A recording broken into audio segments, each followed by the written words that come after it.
بسم اللہ الرحمن الرحیم۔ السلام علیکم۔ آسماں ہوگا سحر کے نور سے آئینہ پوش، اور ظلمت رات کی سیماب پا ہو جائے گی۔ پھر دلوں کو یاد آ جائے گا پیغام سجود، پھر جبیں خاک حرم سے آشنا ہو جائے گی۔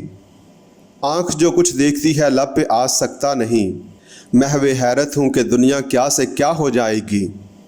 شب گریزاں ہوگی آخر جلوائے خورشید سے، یہ چمن معمور ہوگا نغمہ توحید سے۔ معزز سامعین اکرام، ختم نبوت کے دو مفہوم۔ حضور صلی اللہ علیہ وآلہ وسلم کے بعد کوئی نبی نہیں۔ حضور صلی اللہ علیہ وآلہ وسلم پر نبوت اور رسالت کی تکمیل ہو گئی۔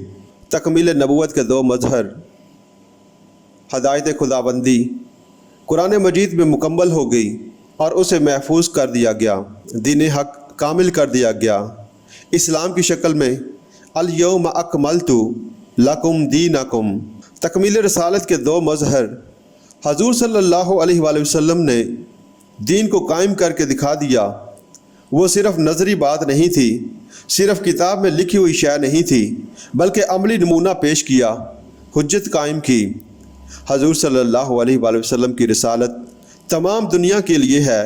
آفاقی اور گلوبل رسالت صرف حضرت محمد صلی اللہ علیہ وآلہ وسلم کی ہے، نہ عیسیٰ علیہ السلام کی تھی، نہ موسیٰ علیہ السلام کی تھی، اور نہ ابراہیم علیہ السلام کی تھی علیہ السلام۔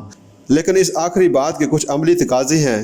اس وقت تو حال یہ ہے کہ پوری دنیا میں ایک ملک بھی ایسا نہیں جہاں ہم یہ کہہ سکیں کہ پورا اسلام نافذ ہے، اور دنیا کو دعوت دے سکیں کہ آؤ دیکھ لو، اپنی آنکھوں سے اسلام کی برکات کا مشاہدہ کر لو کہ یہ اسلام ہے۔ دوسرے یہ کہ حضور صلی اللہ علیہ وآلہ وسلم کی بعثت کا جو گلوبل تقاضا ہے، یعنی پوری دنیا پر اسلام کا غلبہ، اس کے لیے محنت و مشقت اور جدوجہد جیسے صحابہ اکرام رضی اللہ تعالیٰ عنہ نے کی تھی، ہمیں بھی کرنی ہوگی۔ صحابہ رضی اللہ تعالیٰ عنہ نے مشقتیں جھیلی، مصیبتیں اٹھائیں، آزمائشوں میں سے گزرے، عملاً امتحانات کی بھٹیوں میں سے گزرے، تب یہ کام کیا ہے۔